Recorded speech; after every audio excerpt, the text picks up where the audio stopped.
আসসালামু আলাইকুম।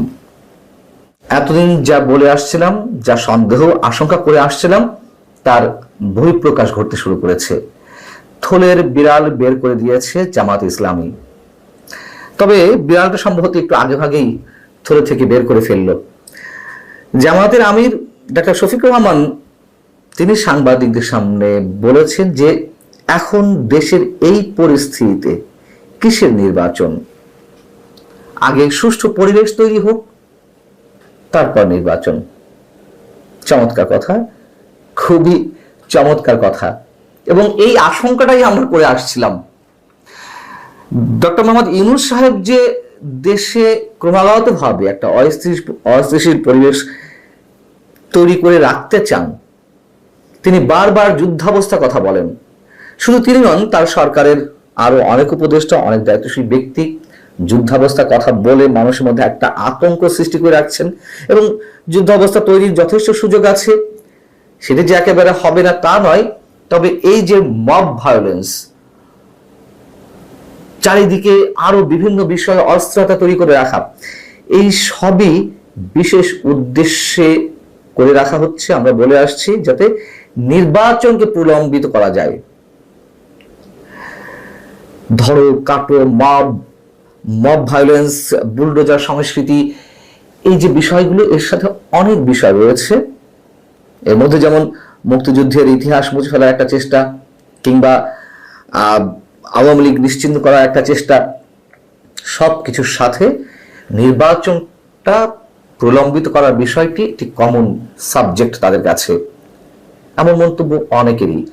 এবং নির্বাচন প্রলম্বিত করার যে ডিজাইনগুলো সরকারের কাছে রয়েছে, এটি তার অন্যতম একটি অংশ, যাতে চরম একটা অস্থিতিশীল পরিবেশ সৃষ্টির মধ্য দিয়ে মানুষকে উচ্চারণ করতে না পারে যে নির্বাচন দেওয়া হোক। যেভাবে মব সন্ত্রাস চলছে, যেভাবে খুনোখুনি, রাহাজানি, যেভাবে অন্যান্য বিষয়ে মানুষ অস্থির হয়ে আছে, আতঙ্কের মধ্যে রয়েছে, তাতে অবশ্যই যখন নির্বাচনের দাবিটা খুব জোরালো সহকারে উঠবে, তখন মানুষ বলবে আসলেই তো এর মধ্যে নির্বাচন কেন দিতে হবে, নির্বাচন এই মুহূর্তে তো সম্ভব না, মানুষ তো ভোট কেন্দ্রে যেতে পারবে না। তবে এটুকু আমরা আশঙ্কা ব্যক্ত করছি যে যা চলছে এর চেয়ে সত্যি সত্যি আরো ভয়ঙ্কর পরিবেশ সৃষ্টি করা হবে, তারা সেটি যারাই করুক না কেন। এবং সেই বিষয়টি আগে ভাগে জামাতের আমিরের মুখ থেকে বেরিয়ে এলো।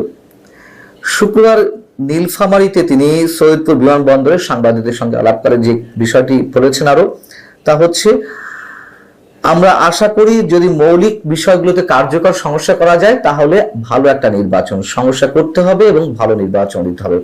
জামাত তো বিভিন্ন সময় বিভিন্ন ধরনের মন্তব্য করে আসছে। কখনো বলছে স্থানীয় সরকার নির্বাচন আগে দিতে হবে, কখনো বলছে ডিসেম্বরে নির্বাচন ভালো হয়, দিলে ভালো হয়, কখনো বলছে যে নির্বাচন এপ্রিলের মধ্যে হলে ভালো হয়, কখনো বলছে না ফেব্রুয়ারিতে কেন নির্বাচন, কখনো বলছে যে মৌলিক সমস্যাগুলো হলে ভালো হয়, কখনো বলছে আমূল সমস্যা করতে হবে।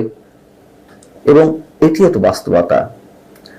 সরকারের ভর কেন্দ্রগুলোর মধ্যে একটা ভর কেন্দ্র জামাত, এবং তারাই অনেক বেশি শক্তিশালী। বিএনপির সঙ্গে লন্ডন বৈঠকে প্রধান উপদেষ্টা কি কথা হয়েছে, কেন তারেক রহমান রাজি হয়ে গেলেন ফেব্রুয়ারিতে নির্বাচনের বিষয়ে, তা নিয়ে অনেক ধরনের গুঞ্জন রয়েছে। যদি সত্যি সত্যিই কোনো ধরনের গিভ অ্যান্ড টেকের বিষয় থেকে থাকে, যা নানানভাবে শোনা যাচ্ছে, আমরা সেগুলোতে বিশ্বাস করতে চাই না। যদি হয়ে থাকে, বিএনপি রাজনীতি শেষ, বাংলাদেশের ভবিষ্যৎও অনিশ্চিত অন্ধকারের পথে নিশ্চয়ই। যদি গিভ অ্যান্ড টেকের কোনো খেলা না থেকে থাকে, যদি সত্যি সত্যিই ডক্টর মোহাম্মদ ইউনূস যে আশ্বাস দিয়েছেন ঠিক আছে ফেব্রুয়ারিতে নির্বাচন, তাতে যদি তারেক রহমান রাজি হয়ে থাকেন, সেটিও ট্রাক পেয়ে পা দেওয়া এর আগেই মন্তব্য করেছে, আরো অনেক আগে মন্তব্য করেছে। যেই হোক না কেন, বিএনপি এখনো বুঝতে পারছে না কোন খেলায় তারা নিজেরা নিজেদেরকে জড়িয়ে ফেলছে। যে ডিজাইন নিয়ে সরকার এগোচ্ছে এবং জামায়াত ইসলামী যা বলছে, এনসিপি যা বলছে, তার বাইরে এখনো পর্যন্ত একটা দৃষ্টান্ত স্থাপিত হয়নি যে তাদের কথার বাইরে ডক্টর মোহাম্মদ ইউনূস গেছেন। যাওয়ার কোনো ওয়ে নেই, কোনো উপায় নেই। বিএনপি যদি মনে করে থাকে যে তাদেরকে মূল্যায়ন করছে, এটি অনেকেই বলছেন চরম ভুল করা হবে।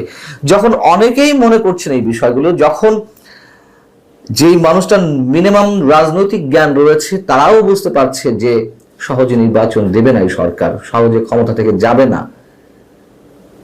বিএনপি তাহলে কেন বুঝতে পারছে না? হ্যাঁ, অনেকে বলে যে বিএনপি কৌশল অবলম্বন করছে, বিএনপি যে কোনোভাবে হোক নির্বাচনটি আদায় করে নিতে চায়। যে কোনোভাবে নির্বাচনটা আদায় বিষয়টি তো চাপ প্রয়োগ করা ছাড়া সম্ভব নয়। এমনি এমনি দেবে না, কোন অবস্থাতেই না। এবং এ কথাও আমরা বলে আসছি যে ডিসেম্বরের মধ্যে নির্বাচন যদি না হয় তাহলে ফেব্রুয়ারি কেন, এপ্রিল কেন, 2026-এর মধ্যে নির্বাচন হবে না। একটা পর্যায়ে দিতেই হবে, তবে তার আগে আরো অনেক কিছু হয়ে যাবে। বারবার বলছি, আবারও বলছি, কিন্তু আমাদের দুর্ভাগ্য অথবা আমাদের বোধগম্যতার বাইরে যে বিএনপি বিষয়টি বুঝতে পারছে না। কৌশল তো অবলম্বন করেছে, একটা বছর প্রায় হয়ে গেল, কিন্তু তারপরেও তারা চাপ প্রয়োগ করতে পারছে না। বরং ইশরাক হোসেনকে নিয়ে যে আন্দোলনটা গড়ে উঠেছিল ঢাকা দক্ষিণ সিটি কর্পোরেশনের মেয়র পদে বসার জন্য, সেটি নিয়েও বিতর্ক রয়েছে। তবে হয়েছে, একটা আন্দোলন গড়ে উঠেছিল। লন্ডন বৈঠকের পরে সেই আন্দোলনেও ভাটা পড়ল, বিএনপি পিছু হটল।